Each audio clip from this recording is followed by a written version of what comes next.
তুমি জানো আমি কি বলতে চাই, আর যদিও সবকিছু আমার নিয়ন্ত্রণে নেই, কিছু কিছু মানুষকে নিজের অভিজ্ঞতার মধ্য দিয়েই শিখতে হয়।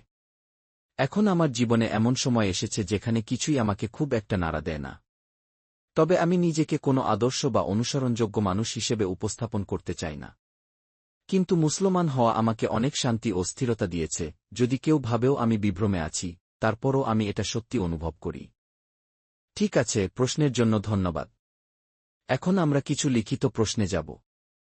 তোমরা এখনো ক্লান্ত হওনি? বাড়ি যেতে ইচ্ছে করছে না? যদি কেউ দেখে আমি কিছু প্রশ্ন আলাদা করে রাখছি, তার মানে এই নয় যে আমি ওগুলো নিতে চাই না, বরং অনেক প্রশ্নের উত্তর আমি আগেই বক্তৃতার মাঝে দিয়ে ফেলেছি। এখানে একটা প্রশ্ন। কুরআন মানুষের সঙ্গে প্রকৃতির সম্পর্ক নিয়ে কি বলে? সত্যি বলতে আমি এ বিষয়ে খুব গভীরভাবে চিন্তা করিনি। তবে আমি জানি কুরআন মানুষকে প্রকৃতির প্রতি গভীর সম্মান ও শ্রদ্ধা দেখাতে বলে। সূরা আল বাকারা আয়াত 29 বলা আছে, আল্লাহ তোমাদের জন্যই পৃথিবীর সবকিছু সৃষ্টি করেছেন, অর্থাৎ মানুষ যেন প্রকৃতির রক্ষক ও যত্নশীল অভিভাবক হয়, এটা ধ্বংসকারী নয়। আরেকটা প্রশ্ন। কেন কিছু মানুষ বেশি কষ্ট পায়, আর কিছু কম? এটা কি ন্যায্য? আমি সত্যিই জানি না কেন কিছু মানুষ বেশি কষ্টে থাকে, কিছু কম। তবে আমি মনে করি, আমরা প্রত্যেকেই কষ্ট পাই, শুধু আমাদের সহ্যশক্তি আলাদা। কুরআনে বলা আছে, আল্লাহ কারো ওপর তার সহ্যক্ষমতার বাইরে বোঝা চাপান না। আর কুরআনে বলা হয়েছে, পরকালে যখন আমরা জেগে উঠব, তখন এই দুনিয়ার জীবনটা স্বপ্নের মতো মনে হবে। কুরআন বলে, এই জীবন এক ধরনের ভ্রম ও অলঙ্কারময় খেলা। যখন মুমিনদের প্রশ্ন করা হবে, তোমরা দুনিয়ায় কতদিন ছিলে? তারা বলবে, একটা দিন বা তারও কম। অর্থাৎ, কষ্ট যত বড়ই মনে হোক, পরকালে সেটা অতি ক্ষণিক ও তুচ্ছ মনে হবে। কুরআনের একাধিক আয়াতে জীবনের এই ভ্রমধর্মী প্রকৃতি বোঝানো হয়েছে। এমনকি এক জায়গায় বলা আছে, মানুষের মৃত্যু থেকে পুনরুত্থান হবে ঠিক যেমন ঘুম থেকে জাগা হয়। প্রথমে দৃষ্টি ঝাপসা থাকবে, তারপর স্পষ্ট হবে, তারপর মানুষ তার গন্তব্যের দিকে ধাবিত হবে। এই তুলনা থেকে বোঝা যায়, যখন আমরা পরকালে জেগে উঠব, তখন বুঝব এই পৃথিবীর সমস্ত কষ্ট, যন্ত্রণা, ভয় সবই ছিল একটা স্বপ্নের মতো বিভ্রম। যেমন রাতে কেউ দুঃস্বপ্ন দেখে ভয়ে হৃৎপিণ্ড জোরে ধরফর করে, কিন্তু ঘুম ভাঙলেই বুঝে, আহ, এটা তো শুধু একটা দুঃস্বপ্ন ছিল। ঠিক তেমনি মৃত্যুর পরের জীবনে আমরা যখন জেগে উঠব, তখন বুঝব, যেসব কষ্ট, দুঃখ, বেদনা আমরা পেয়েছি, সেগুলো আসলে অল্প সময়েরই ছিল, একটা ক্ষণস্থায়ী পরীক্ষা মাত্র। হাদিসে এসেছে, যে মুমিন জান্নাতে প্রবেশ করবে, তাকে যখন বলা হবে দুনিয়ার কষ্টগুলো স্মরণ করো, সে কোনো কষ্টেই মনে করতে পারবে না। আর যে অবিশ্বাসী বা গাফেল ব্যক্তি পরকালে শাস্তির সম্মুখীন হবে, তাকে যখন বলা হবে দুনিয়ার আনন্দগুলো স্মরণ করো, সেও কিছুই মনে করতে পারবে না। অর্থাৎ, দুই পক্ষের জন্যই এই দুনিয়া তখন অতীতের এক অস্পষ্ট স্মৃতি হয়ে যাবে। তবে যারা ঈমানদার ছিল, তাদের জন্য তখন দুনিয়ার কষ্টগুলো তুচ্ছ ও অবান্তর মনে হবে, যেন স্বপ্ন থেকে জেগে ওঠা। তাই মনে রাখো, তুমি যত কষ্টেই থাকো না কেন, পরকালে এগুলো অত্যন্ত ক্ষণিক মনে হবে। আর কুরআন বলে, আল্লাহ মানুষকে পরীক্ষা করেন, কখনো কষ্ট দিয়ে, কখনো আরাম দিয়ে। তিনি আমাদের নৈতিকভাবে পরীক্ষা করেন, কিন্তু চূড়ান্ত সিদ্ধান্তের ক্ষমতা আমাদের হাতে রাখেন। কখনো তিনি কষ্ট দেন যেন আমরা চিন্তা করি ও ফিরে আসি। আবার কখনো তিনি বিলাসিতা ও ভোগে মানুষকে ডুবিয়ে দেন, যেন তারা বুঝতে পারে এই জীবনের অর্থহীনতা। কুরআন নিশ্চয়তা দেয়, এই দুনিয়ায় প্রত্যেকেই পরীক্ষার মুখোমুখি হবে, কারণ কষ্ট ছাড়া বিকাশ হয় না। যেমন আমার স্কুলের ফুটবল কোচ বলতেন, নো পেইন নো গেইন। অর্থাৎ, কষ্ট ছাড়া উন্নতি নেই। শরীর গঠন করতে চাইলে ব্যথা সহ্য করতে হয়। মেধা বাড়াতে চাইলে কষ্ট করে পড়াশোনা করতে হয়। ঠিক তেমনি আত্মিক উন্নতি চাইলে পরীক্ষা ও কষ্টের মধ্য দিয়ে যেতে হয়। তুমি যদি কখনো কষ্ট না পাও, তাহলে সহানুভূতি শেখা সম্ভব না। দুঃখ না জানলে দয়া বোঝা যায় না। তাই কষ্ট জীবনের আবশ্যক অংশ। এখন পরের প্রশ্নে আসা যাক। যদি কুরআন পরিবর্তিত না হয়, তাহলে আগের ধর্মগ্রন্থগুলো কেন পরিবর্তিত হল? কেন আল্লাহ এত দেরিতে শেষ ওহী দিলেন? আমি সত্যি বলতে জানি না। সম্ভবত আল্লাহ জানতেন আগের যুগের মানুষ বা সভ্যতা কেমন ছিল। যেমন খ্রিস্টান ধর্ম যখন রোমান সাম্রাজ্যে ছড়ায়, তখন সেটা মানবদেবতা বিশ্বাসে প্রভাবিত হয়েছিল। হয়তো আল্লাহ জানতেন তখন মানুষ এখনও প্রস্তুত ছিল না। তবে আমি বিশ্বাস করি, আল্লাহ কুরআন অবতীর্ণ করেছেন ঠিক সময়েই, যখন মানব সভ্যতা পরিপক্ব ছিল, যখন এমন একটি সম্প্রদায় তৈরি হয়েছিল যারা এই বার্তা ধারণ ও সংরক্ষণ করতে পারবে। কেন ৩০০ বছর আগে বা পরে নয়, তা কেবল আল্লাহই জানেন। শেষ প্রশ্নে কেউ জিজ্ঞাসা করেছে, কুরআন কি কখনো পরিবর্তিত হয়েছে? না, হয়নি। আমার নিজের জন্য এটা কখনো বিতর্কের বিষয় ছিল না। কারণ যখন আমি কুরআন পড়া শেষ করলাম, আমি বুঝলাম এর পেছনে একটাই ব্যক্তিত্ব কাজ করছে, আর তিনি হচ্ছেন আল্লাহ নিজে। তাই ঐতিহাসিক সত্যতা বা সংরক্ষণ নিয়ে আমার মনে কোনো সন্দেহের স্থান ছিল। এবং এমনকি অনেক পশ্চিমা ঐতিহাসিকরাও একই মত পোষণ করেছিলেন যে কুরআন সংকলিত ও সংগঠিত করা হয়েছে এবং সম্পূর্ণরূপে নির্ধারিত ছিল, জানেন, নবীর জীবদ্দশায়। আর এর অনুক্রম, কাঠামো সবই তার জীবদ্দশায় সম্পূর্ণ ছিল। নবীর মৃত্যুর পর তার সম্প্রদায়, জানেন, তার নেতা আবু বকরের অধীনে তার প্রথম উত্তরসূরির নেতৃত্বে একটি আনুষ্ঠানিক পুনঃসংকলন করা হয়েছিল। লেখা সম্পূর্ণ করা হয় প্রায় ১ বছর বা তার একটু পরে। যদিও সম্প্রদায়ের অনেকেই কুরআন সম্পূর্ণরূপে মুখস্থ করেছিল, যেমন আজ অনেক মুসলিমই করে থাকেন।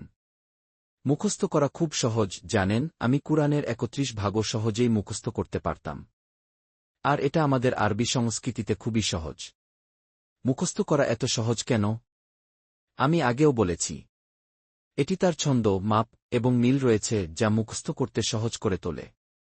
এ ধরনের বিষয়গুলো মুখস্থ করা সহজ, যেমন অনেক মানুষ ইংরেজি বলতে না পারলেও আমেরিকান গান মুখস্থ করতে পারে।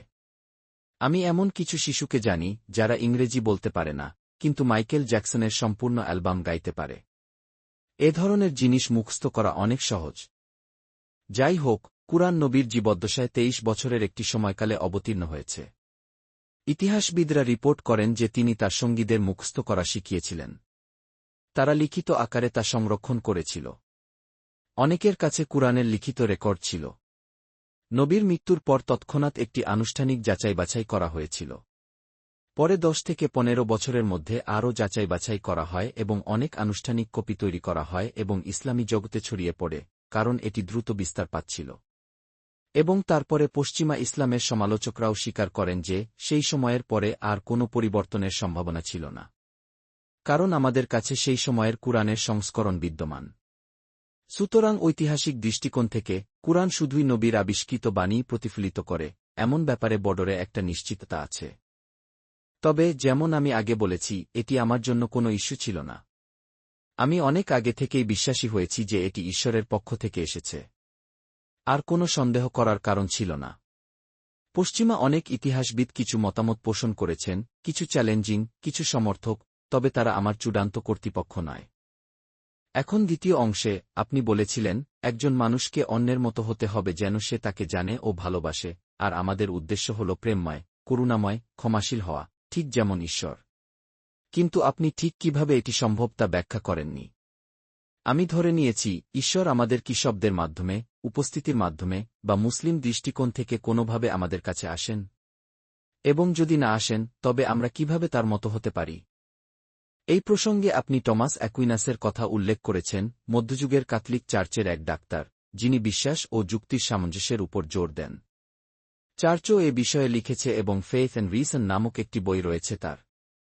আমার উত্তর হল, ঈশ্বরের কাছাকাছি আসার জন্য কাউকে অন্যের মতো হওয়ার প্রয়োজন নেই। আমরা অন্যকে কতটা জানতে পারি তা নির্ভর করে আমাদের অভিজ্ঞতার ভাগাভাগির উপর। আমরা মানুষকে পরিচিত করতে পারি কারণ আমাদের অনেক অভিজ্ঞতা সমান। যত বেশি আমরা ভাগ করি, তত কাছাকাছি আসি। সমস্যা হল, ঈশ্বরের সঙ্গে আমরা কিভাবে ঘনিষ্ঠ হতে পারি, যখন আমরা সীমিত এবং তিনি অসীম, আমরা নশ্বর আর তিনি অবিনশ্বর, আমরা সময় ও স্থানের মধ্যে আবদ্ধ, আর তিনি তা অতিক্রম করেছেন। আমাদের কিভাবে তার কাছাকাছি আসা সম্ভব? কুরআন নির্দেশ দেয়, আমরা তার কাছে ঘনিষ্ঠ হতে পারি অভিজ্ঞতার মাধ্যমে। কুরআন বলে ঈশ্বরের সবচেয়ে সুন্দর নামসমূহ, মেহেরবান, করুণাময়, ক্ষমাশীল, ন্যায়পরায়ণ, দয়ালু। আমরা যত বেশি ক্ষমা করি, তত বেশি ঈশ্বরের ক্ষমার কাছে পৌঁছাই। আমরা যত বেশি করুণাময় হই, তত তার অসীম করুণার অভিজ্ঞতা পাই। আমরা যত বেশি ভালোবাসি, তত ঈশ্বরের অসীম ভালোবাসার অভিজ্ঞতা পাই। এটি কেবল আনুষ্ঠানিক ধর্মীয় ক্রিয়াকলাপে সীমাবদ্ধ নয়। যখন আমরা অন্যের প্রতি করুণা দেখাই, ঈশ্বরের করুণা তার মাধ্যমে পৌঁছায়।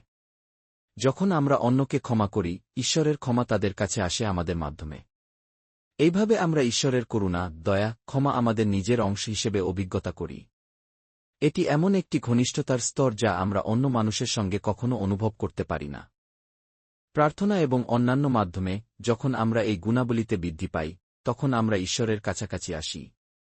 আমাদের গুণাবলী যত বৃদ্ধি পায়, আমরা সেই বিকাশের অংশ হয়ে যাই। এবং প্রার্থনা ও রীতি অনুষ্ঠানের মাধ্যমে এবং জীবনের এমন কিছু অপ্রত্যাশিত মুহূর্তের মধ্য দিয়ে যা আমরা প্রত্যাশা করি না, আমরা ঈশ্বরের উপস্থিতি, তার ঘনিষ্ঠতা, তার সৌন্দর্য অনুভব করি। এটি বোঝানো কঠিন, কিন্তু আমরা এই অনুভূতিগুলো আমাদের জীবনে এমন এক শক্তিশালীভাবে অনুভব করি যা বাস্তব জীবনের অনেক কিছুই ছাপিয়ে যায়। তবে আমি জানি না আপনি এই বিষয়ে আর কি শুনতে চান। আমরা ঈশ্বরকে তার উপস্থিতি, তার আলো, তার সৌন্দর্য এবং ক্ষমতার মাধ্যমে আমাদের জীবনে খুব অন্তরঙ্গভাবে অনুভব করি। আমার কাছে এক ধরনের উন্মুক্ত প্রশ্ন আছে। আমি চাই আপনাকে বলতেই থাকুক, তবে খুব দীর্ঘ নয়। আমি জানতে চাচ্ছিলাম, কোরআন বিভিন্নতা বিষয়গুলো কিভাবে মোকাবিলা করে, বিশেষ জাতি, লিঙ্গ, যৌন পছন্দ ইত্যাদি বিষয়। কোরআন কি এই বিষয়গুলো সম্বোধন করে? যদি করে, কিভাবে করে? জাতিগত বৈচিত্র্যকে উদাহরণ হিসেবে নিই। কোরআনে বলা হয়েছে, মানুষকে আমরা বিভিন্ন জাতি, রং ও স্বরূপে সৃষ্টি করেছি, যাতে তারা একে অপরকে সত্যিই চিনতে পারে। ঈশ্বরের দৃষ্টিতে সবচেয়ে মহৎ ব্যক্তি হল সে, যা সর্বাধিক নৈতিক বা ধর্মভীরু। আমি এটি সংক্ষেপে বলছি। কোরআন জোর দেয় যে আমাদেরকে একরকম করা যেত, সবাইকে এক করে দেওয়া যেত, কিন্তু তা করা হয়নি। বরং সাদকায় এবং কল্যাণে একে অপরের সঙ্গে প্রতিযোগিতা করতে হবে। কোরআনের পরিপ্রেক্ষিতে জাতিগত বৈচিত্র্যের উদ্দেশ্য হল মানুষকে আলাদা করা, কারণ আলাদা মানুষের সঙ্গে মেলামেশা করার মাধ্যমে আমাদের বৃহৎ বিকাশের সুযোগ তৈরি হয়। যেমন, আমার কন্যার প্রতি সহানুভূতি দেখানো সহজ, কিন্তু বিদেশী বা ভিন্ন প্রেক্ষাপটের মানুষের প্রতি সহানুভূতি দেখানো কঠিন। কোরআন আমাদের শিখায় যে প্রাকৃতিক পরিবেশের বাইরে যারা ভিন্ন, তাদের প্রতি দয়া প্রদর্শন করা আমাদের সবচেয়ে বড় পরীক্ষা এবং বিকাশের উপায়। লিঙ্গ সম্পর্কেও কোরআন বলে যে পুরুষ এবং নারী উভয়ই জান্নাতে প্রবেশ করবে। উভয়ের নৈতিক ও আধ্যাত্মিক দায়িত্ব এবং বিকাশের সুযোগ সমান। যারা ঈশ্বরের প্রতি আত্মসমর্পিত, যারা প্রার্থনা করে, তাদের জন্য ঈশ্বর ক্ষমা এবং মহান পুরস্কার দেবেন।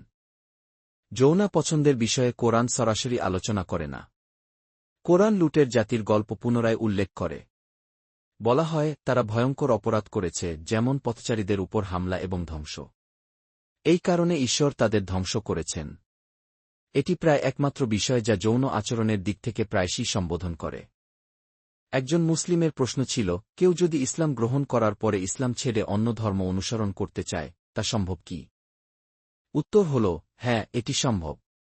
আমেরিকায় অনেক মানুষ মুসলিম হয়ে পরে বৌদ্ধ বা অন্য ধর্ম গ্রহণ করেছে।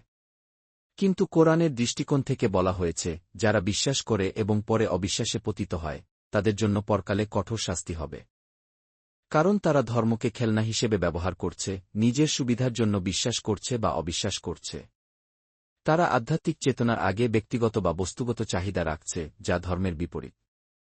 সতীর্থদের জন্য নির্দেশ হল, ধর্মকে কখনো খেলনা হিসেবে গ্রহণ করা যাবে না। ধর্ম আপনার চাহিদা অনুযায়ী নয়, বরং আপনার লক্ষ্য হওয়া উচিত ঈশ্বরকে পূজা করা এবং আধ্যাত্মিক বিকাশের জন্য চেষ্টাশীল হওয়া।